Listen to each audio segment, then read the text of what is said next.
तो welcome to ASP.NET web development. Previous session पे हमने तफसीलन बात की कि एक्चुअली ASP.NET और ASP.NET MVC क्या है, क्या बिहाइंड थ्योरी है, किस तरह से वर्किंग होती है।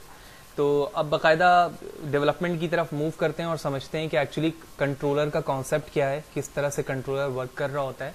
और साथ ही साथ ये भी देखेंगे कि जब आप एक प्रोजेक्ट ऐड करवाते हो तो उसमें डिफरेंट फोल्डर्स बनकर आ रहे होते हैं, उनकी क्या डेफिनेशन है, कौन से फोल्डर के अंदर क्या चीज़ें सेव होंगी और उनके बिहाइंड क्या थ्योरी है। Let's see. तो फ्रॉम द स्टार्टिंग एक प्रोजेक्ट बनाते हैं ASP MVC बेस। तो मैं प्रोजेक्ट पे गया और उसके बाद मैंने इसका नाम रखा डेमो, ठीक है, _MVC ASP.NET। ओके प्रेस करेंगे और उसके बाद आप यहाँ से जाएं तो टेम्पलेट भी ऐड करवा सकते हैं। मैं अभी बिल्कुल टेम्पलेट ऐड नहीं करवा रहा हूँ क्योंकि मज़ीद जो है चीज़ें मुश्किल होना शुरू हो जाएंगी एज अ बिगनर्स। अगर आप बिगनर्स हैं तो यकीनी तौर पे एम्प्टी से ही काम स्टार्ट करें। ऑल्दो जैसे जैसे हम आगे जाएंगे तो MVC के पूरे टेम्पलेट को भी लेंगे और वहाँ पर बात हमें समझ में आना शुरू होगी, कुछ एडिशनल फोल्डर्स आएंगे, वो तमाम चीज़ें हम आगे जाके देखेंगे। तो MVC पर मैंने चेक लगाया, मुझे क्लाउड पर होस्ट नहीं करना है तो मैंने यहाँ से चेक हटा दिया है। तो ASP MVC को हम इस्तेमाल कर रहे हैं, मैंने चेक लगा दिया और उसके बाद ओके प्रेस किया, प्रोजेक्ट ऐड हो जाएगा हमारा। और उसके बाद हम सबसे पहले डिस्कस करते हैं कि एक्चुअली जो फोल्डर हमारे पास राइट हैंड साइड पे सोल्यूशन एक्सप्लोरर पर आ रहे हैं वो किस तरह के हैं और उसके बिहाइंड क्या वर्किंग मौजूद है। तो सबसे पहले हमारे पास फोल्डर में अगर आप देखें तो प्रोजेक्ट का नाम है, ठीक है, डेमो MVC। उसके बाद प्रॉपर्टीज है, प्रॉपर्टीज में असेंबली फाइल होती है। ये बिल्कुल वही फाइल्स हैं रेफरेंस की असेंबली जो C# ASP.NET पे हमारे पास मौजूद थी।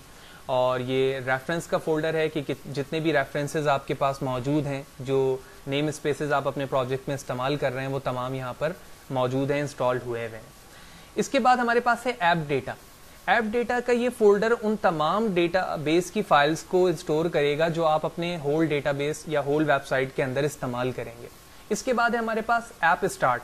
ऐप स्टार्ट के अंदर है हमारे पास राउट कॉन्फिग की फाइल, इसको मैंने ओपन कर लिया।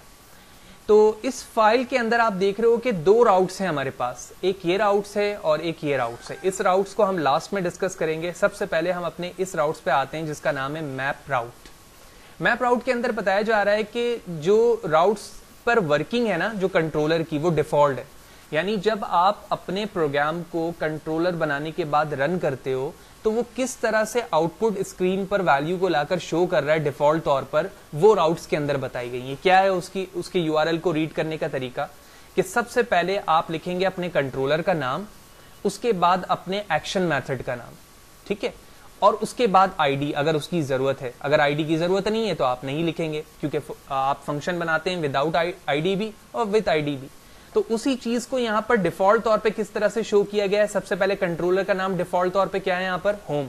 लिहाजा अगर मैंने अपने कंट्रोलर का नाम होम रखा है तो वो खुद ब खुद पहले प्रोग्राम को रन होते हुए कहां पर लेके चला जाएगा, इंडेक्स पर। और उसके बाद अगर तुमने ID नहीं दी हुई है तो यहाँ पर लिखा हुआ है URL पैरामीटर ऑप्शनल, अगर है तो ठीक है, नहीं है तो वो कोई उससे इश्यूज नहीं है, वो चीजें वैसे ही रन हो जाएंगी। दूसरा पार्ट जो राउट्स का है वो हमारे पास इग्नोर राउट्स है, resources.adx। इसके जरिए से आप क्या करते हो, इस राउट्स फाइल से, एक्चुअली ये एक एक्सटेंशन है फाइल का, इसके जरिए से आप अपनी फाइल को या अपने प्रोजेक्ट में मौजूद कंट्रोलर के फंक्शन को ट्रेस करते हो, ठीक है। तो ट्रेसिंग के लिए इस राउट्स को इस्तेमाल किया जाता है। लिहाजा according to this definition of routes हम सबसे पहले एक कंट्रोलर ऐड करवाएंगे, उसके बाद इस कॉन्सेप्ट को समझेंगे। ऑल्दो ये फोल्डर कंट्रोलर को रिप्रेजेंट कर रहा है, ठीक है, जिसमें जितने भी कंट्रोलर होंगे आप यहाँ ऐड करवाएंगे। ये मॉडल्स का फोल्डर है जहां पर मॉडल की डेफिनेशन हम प्रीवियस सेशन में जान चुके हैं। और ये हमारा व्यू है। इसके बाद ग्लोबल AXP फाइल है, पैकेजेस हैं एंड वेब कॉन्फिग है। तो वेब कॉन्फिग के अंदर नॉर्मली हम XML फाइल होती है और ये XML फाइल हमारे होल पूरे वेबसाइट के बिहाइंड लॉजिक को डिफाइन कर रही होती है कि सम टाइम हमें कोई चीज चेंज करना होता है पूरे वेबसाइट के अंदर, तो हम हर एक पेज पे नहीं जाएंगे, हर एक कंट्रोलर पे नहीं जाते हैं, बल्कि अपने वेब कॉन्फिग के अंदर बता देते हैं कि हमें क्या चेंजेस करना है या किस चीज़ की ज़रूरत है। तो वो तमाम काम हम वेब कॉन्फिग पे ही करते हैं। लिहाजा जैसे जैसे हम आगे जाएंगे तो इस पर भी वर्किंग करेंगे, तो आहिस्ता आहिस्ता हमें ये तमाम चीज़ें समझ में आना शुरू हो जाएंगी। लिहाजा सबसे पहले मैं अपने कंट्रोलर पर चलता हूँ, राइट क्लिक करता हूँ, ऐड, और एक कंट्रोलर ऐड करवा लेता हूँ। तो आप देख रहे हो कंट्रोलर MVC5 यहाँ पर एम्प्टी मौजूद है। मैंने इसको ऐड किया और मैंने इसका नाम रख लिया होम। वाज़ेह है होम लिखने के बाद आप कंट्रोलर के दरमियान स्पेस नहीं देंगे, ठीक है, ये इसके साथ डिफॉल्ट तौर पे मौजूद होता है। आप सिर्फ इस चीज़ को चेंज कर सकते हैं, इसको चेंज नहीं कर सकते हैं। लिहाजा मैंने ऐड पर प्रेस क्लिक किया और उसके बाद हमारा कंट्रोलर यहाँ पर क्रिएट होकर आ जाएगा। तो ये हमारे कंट्रोलर का नाम है और ये इनहेरिट हुआ हुआ है अपने एक डिफ़ॉल्ट कंट्रोलर से, जिस तरह से हमारे ASP MVC या ASP.NET में C# पे पार्शल क्लासेस हुआ करती थी इनहेरिट, इसी तरह ये अपने मेजर जो कंट्रोलर है उससे इनहेरिट हुआ हुआ है और ये डिफ़ॉल्ट फंक्शन है यहाँ पर एक्शन रिजल्ट का। तो लिहाजा मैंने इसको स्ट्रिंग किया और यहाँ पर मैंने लिख दिया फहद, ठीक है। इसी तरह हम एक और एक्शन मेथड बनाएंगे, ये फंक्शन बनाएंगे, लेकिन पहले हम इसे रन करते हैं। लिहाजा मैंने कंट्रोल एस किया, गूगल क्रोम पर इसको रन कर दिया मैंने। रन करने के बाद आप देख रहे हो कि मैं इस वक्त उस पर कोई भी ऊपर URL पे कुछ नहीं लिखने वाला कि होम कंट्रोलर और उसके बाद /index जैसे हमने राउट्स पे अभी देखा था। तो आप देख रहे हो कि लोकल होस्ट के साथ इसकी वर्किंग हो रही है बाय यूजिंग IIS सर्वर, ठीक है, ये चीजें चल रही हैं और इसी बेस पर ये डायरेक्टली कहां जंप करवा देगा मुझे, उस फंक्शन के आउटपुट रिजल्ट पर जो रिटर्न के अंदर मैंने लिखी। तो आप देख रहे हो वहां पर ये स्टेटमेंट लिखी हुई आ गई। लिहाजा अब मैं क्या करता हूं, अब मैं ये करता हूं कि जो मेरे कंट्रोलर का नाम है, तो कंट्रोलर का नाम क्या है, होम कंट्रोलर, ठीक है, मैंने होम यहां से कॉपी किया, स्लैश, ठीक है, होम लिखा। होम के बाद मेरे मेथड का क्या नाम है, इंडेक्स, एंटर। तो आप देख रहे हो जैसे एंटर किया रिजल्ट पे कोई फर्क नहीं पड़ा और वही चीज यहां पर आ गई। तो ये URL रीडर है, जब भी आप अपने कंट्रोलर को चेंज करोगे, डिफरेंट कंट्रोलर पे काम करोगे, डिफरेंट मेथड पे काम करोगे, तो आपको इस URL में ये चीजें डिफाइन करनी होगी कि आप कहां पर जंप करके जाना चाहते हो। इसको मजीद बेहतर तरीके से ऐसे समझ सकते हैं कि मैं एक और एक्शन मेथड यहां पर बनाता हूं। मैंने इसको कॉपी किया, हमें यहां से सर्वर ऑफ करना होगा। सिंपल मेथड बनाएंगे, नॉट एक्शन मेथड, हम आगे जाके समझेंगे एक्शन मेथड भी क्या है। तो मैंने पेस्ट किया, नेम को चेंज करके मैंने यहाँ 1 कर दिया और यहाँ लिख दिया सेंड, ठीक है, कंट्रोल एस। 2 मेथड्स हमारे पास मौजूद हैं। प्रोग्राम को दोबारा रन करूंगा,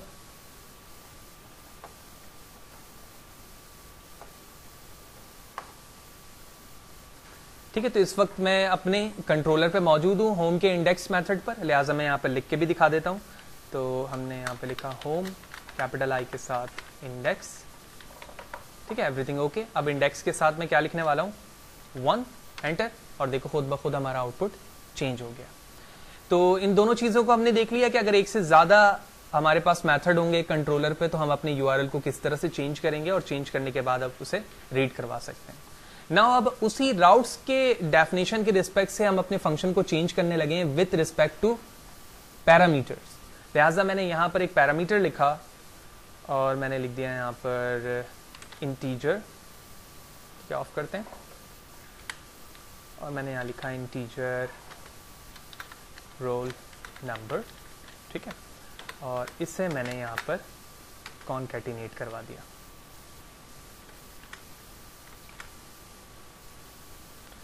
ठीक है, कॉनकैटिनेट करवाने के बाद प्रोग्राम को दोबारा रन करता हूं और रन करने के बाद दोबारा हम चेक करेंगे कि एक्चुअली ये रोल नंबर जब मैं इंडेक्स के साथ देता हूं तो इस पे क्या इफेक्ट पड़ता है और इफेक्ट पड़ने के बाद इसकी वैल्यू किस तरह से विजिबल हो रही है।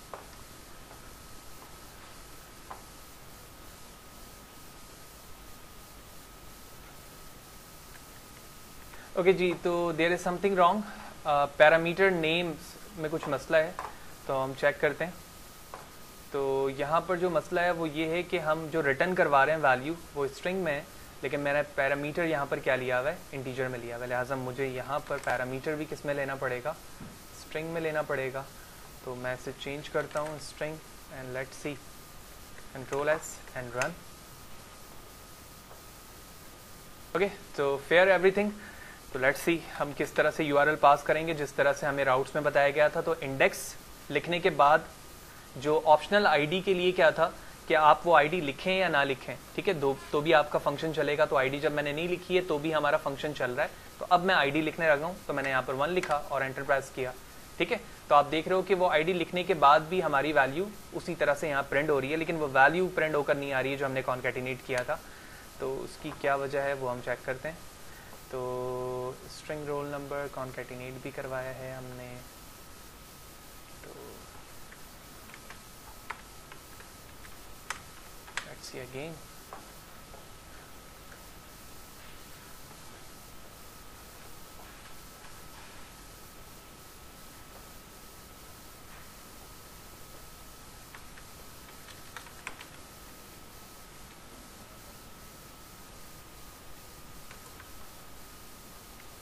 ओके, हमने चेंज किया स्ट्रिंग को इंटीजर में, लेकिन उसके बावजूद भी हम एरर देख रहे हैं। इसकी वजह ये है कि अगर मैं राउट कॉन्फ़िग पे जाऊं और अगर हम अपने बगौर देखें अपने कंट्रोलर एक्शन और आईडी को, तो यहाँ जो पैरामीटर जो लिखा है फॉर आईडी वो स्मॉल आईडी है, और इस वक्त मैंने अपने फंक्शन के अंदर जो पैरामीटर पास किया है वो क्या है, roll number.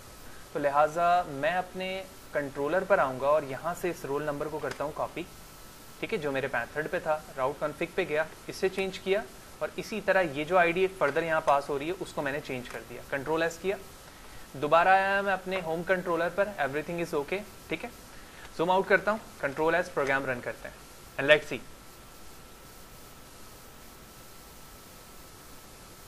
Okay, home controller पे मौजूद हैं, तो मैंने लिखा होम इंडेक्स, ठीक है, एवरीथिंग इज ओके, और उसके बाद मैं पैरामीटर पास करता हूँ एंड हियर इट इज। अब आप देख रहे हो कि हमारा पैरामीटर यहाँ पर आ गया। तो ये चेंजेस करनी होती है पैरामीटर के लिए, थोड़ी सी कॉम्प्लेक्सिटी होती है, लेकिन जब एक चीज़ रूटीन के साथ चल रही होती है तो हमें वो चीज़ रिमेंबर करना होता है। आगे चलते हैं।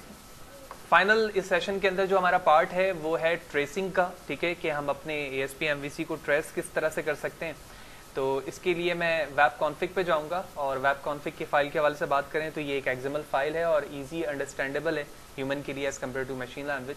तो यहाँ पर हम system.web के अंदर ट्रेस का एक टैग बनाते हैं। Let's see. तो मैंने ट्रेस के नाम से एक टैग बनाया, इसको हम इनेबल करेंगे ट्रू, ठीक है, और उसके बाद हम पेज आउटपुट, ठीक है ना, इसे कर देंगे यहाँ पर फॉल्स। तो पेज आउटपुट फॉल्स मैंने यहाँ पर इसलिए किया है ताकि इसकी जो ट्रेसिंग की तफसीलात है नीचे जो हमें ट्रेस होकर मिलेगी वो इस वक्त ना मिले, ठीक है, जबकि इनेबल जो ट्रेसिंग है उसको हमने क्या कर दिया, ट्रू कर दिया है। ट्रेस से होगा क्या कि जो जो पेजेस को आपने विजिट किया है, किस वक्त किया है, किस पर्पस के लिए किया है, वो तमाम चीज़ें ट्रेस होकर आपके वेबसाइट पर दिख रही होती हैं।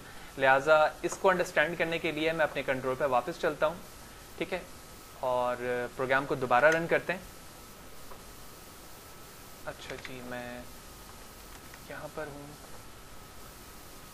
उसके बाद मैं अपने कंट्रोलर का नाम लिखता हूँ। यहाँ पर एरर बताया जा रहा है कि मैंने एक दफ़ा ये ट्रेसिंग लिखी थी, उसके बाद मैंने दोबारा लिख दी है, लिहाजा मैं इसे यहाँ से हटा दूँगा, ठीक है। तो नीचे वाले को हम यहाँ से हटा देते हैं, कंट्रोल एस दोबारा करते हैं, दोबारा प्रोग्राम पर चलते हैं, प्रोग्राम रन करते हैं। तो अब आप देखेंगे कि वो एरर शो नहीं होगा, दो दफ़ा लिखने की वजह से वो एरर था। लिहाजा अब हम सबसे पहले अपने इंडेक्स को विज़िट करते हैं, पहले मेथड को, उसके बाद इंडेक्स 1 को करेंगे, और उसके बाद फिर हम ट्रेसिंग को चेक करेंगे कि एक्चुअली ट्रेसिंग किस तरह से काम कर रहा होता है। तो दोनों चीज़ों को मैंने देख लिया है यहाँ पर, दोनों एक्शन मेथड को। अब मैं चलता हूँ अपने इस पार्ट पर जहाँ पर मुझे लिखना है ट्रेस। तो trac.axd ये इसका एक्सटेंशन है, ठीक है, जो कि राउट्स के फोल्डर के अंदर हमने डिस्कस किया था।